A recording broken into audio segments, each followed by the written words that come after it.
Sa kagubatan ng Latin America ay mayroon daw kakaibang puno na animoy may kakayahang maglakad. So this is called a walking tree. What a walking tree does is it has a trunk and then it has a root system. Ang puno daw na ito ay may mahabang mga paa na ginagamit sa paghakbang upang makagalaw at makalipat patungo sa ibang lugar. Sa tingin niyo mga ka-knowledge, ano ang hiwaga na bumabalot sa mga punong ito? Paano kaya ito nakakapaglakad? Ito ba ay may katotohanan o pawang katang isip lamang ng mga marites na walang magawa para lang may pagchismisan?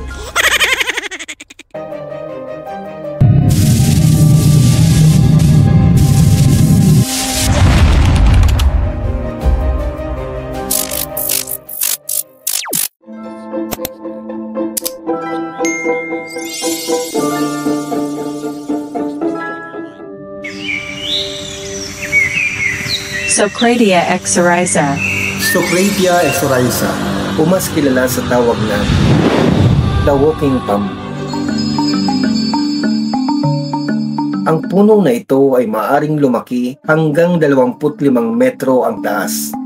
At ang mga sanga nito ay may habang 16 na sentimetro. Medyo kakaiba ang mga ugat nito dahil imbis na nakalubog, ito ay nasa ibabaw ng lupa na animoy mga paa na nagbibigay suporta para sa mas matatag na pagtayo ng punong ito.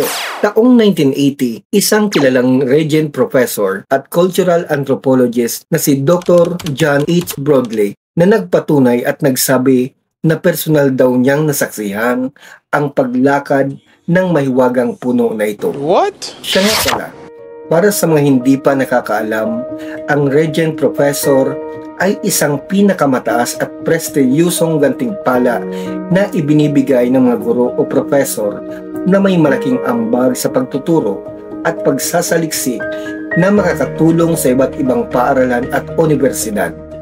Ang cultural anthropologist naman ay ang mga taong nag-aaral at nagsasaliksik tungkol sa mga kultura ng mga tao at sa iba pang mga aspeto nito. Sa makatwid, si John H. Broadley ay may mataas at malawak na kaalaman ukol sa tinatawag nilang The Walking Palm Tree. Sa isang journal ng Asosasyon ng Tropical Biology at Conservation ay kanyang inilathala na ang walking palm tree ay totoo. Here's the walking palm. Bilang pagpapatunay ay kanyang ipinaliwanag na ginagamit daw ng punong ito ang kanyang mga ugat upang makagalaw o makalakad patungo sa isang lugar. Most light was sort of in that direction when it was a young plant, and then it sort of sends out these stilt roots in that direction in order to sort of lay on their roots.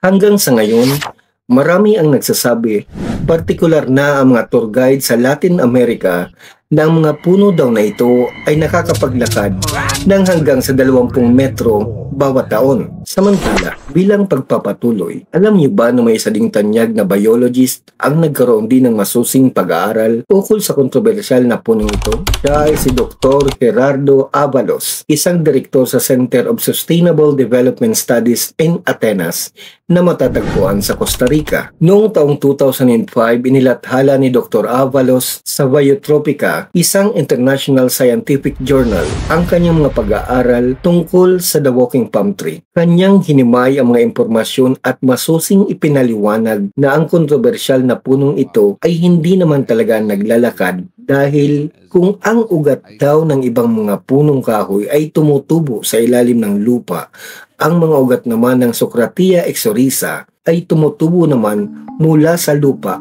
paitaas. At ang mga ugat daw nito ay nagiging pahaba na kadalasan ay napagkakamalang mga binti ng ibang mga marites.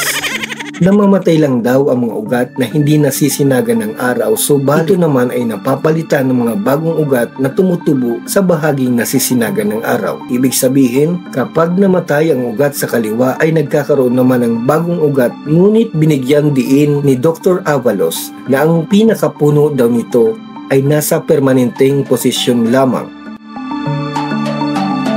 Maraming kakaibang istorya sa likod ng punong ito. Ngunit nasa atin pa din ang desisyon kung ano ang ating paniniwalaan. Tayo ba ay maniniwala sa mga sinasabi ng iba dahil sa kanilang karanasan? O tayo ay susunod sa mga taong base sa siyensya ang kanilang mga nalalaman? Anumang pagpapasya ang ating gagawin, naway ating isipin na huwag tayong mapasama o mapahamak sa desisyon na ating pipiliin. Hanggang sa susunod mga ka-knowledge, maraming salamat.